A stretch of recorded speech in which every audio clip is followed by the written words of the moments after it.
Time now, 5 o'clock. Our top stories this morning. More cars set on fire in San Francisco, this time in the 700 block of La Playa and Balboa, and in North Beach as well. Full details straight ahead. And Microsoft has reached a deal with Yahoo for internet search partnerships here, ending years now, back and forth negotiations. The latest on the deal in just a moment. And also the latest on the Michael Jackson investigation. Jackson's personal chef now is offering her take on what happened the day the pop star died. And we're also following the weather this morning. We've got some fog out there. A shot of the Golden Gate Bridge this morning shows you not a lot of the bridge, but a whole lot of the fog. Evelyn Taft is tracking it all for us from the Weather Center. Good morning, Ev. Good morning, James. A look at the fog right now on our last satellite picture to come in. And you'll notice you have lots of fog, as you were saying. In fact, more of it this morning. It's a little thicker. With that, clearings taking place a little later today. We're even seeing some of that fog span into our inland areas, and we're going to be dealing with slightly slighter, cooler forecast is what I'm trying to say. So we're going to continue to cool a bit as we move into the weekend. We'll have your full forecast for you coming up. Thanks, Evelyn. Here's a look at traffic. Foggy or not, it's a good ride for most of the Bay Area with no problem spots right now. And a look at the Bay Bridge in your westbound commute shows a good ride here as you head toward the upper deck of the Bay Bridge. No delays along the East Shore Freeway as you try to get down to the Toll Plaza Flats.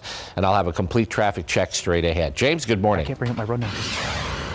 All right, very good, George. Thank you much. 5:01 the time. New for you this morning, the latest on 2 new car fires that have broken out just this morning. These are live pictures of the ones that occurred yesterday.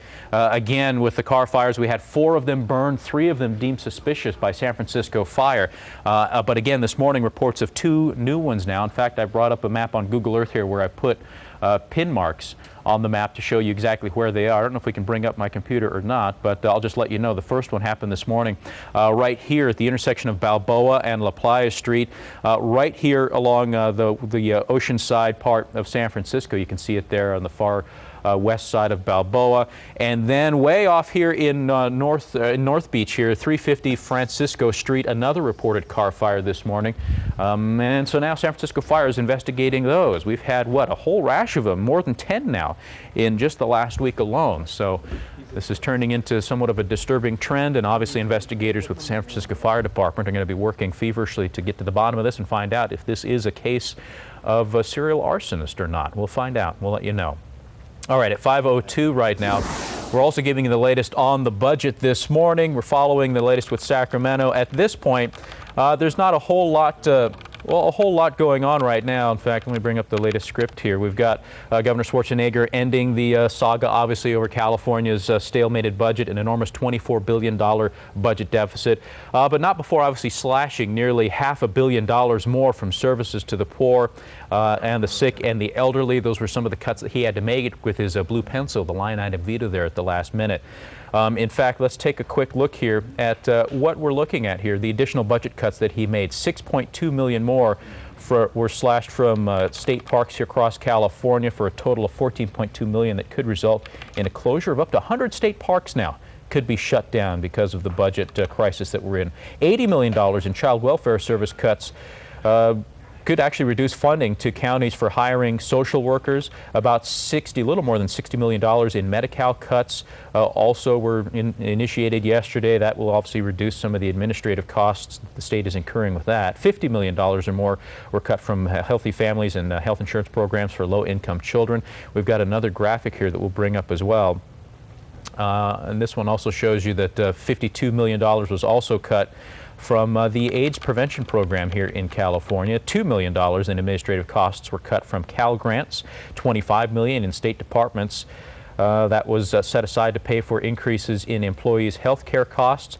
And then also about $750,000, as you can see there, was cut from education, eliminating the curriculum commission funding.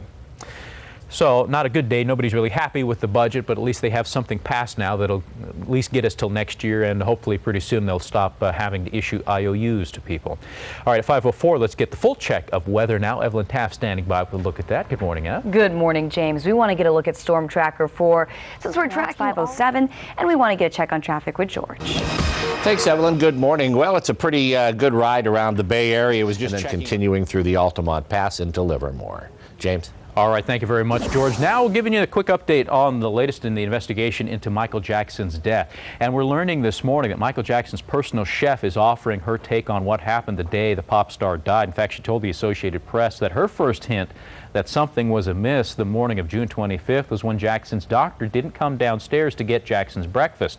He normally has juices and some granola, but that day he didn't, and she just assumed that Jackson maybe was sleeping in. Then she says around noon, as she was preparing lunch, Dr. Conrad Murray came running downstairs screaming, "Go get Prince," referring to Jackson's oldest son. Paramedics arrived. She said she, Jackson's 3 children, and the nanny and the housekeeper held hands and began to pray, but obviously that was the day that he died.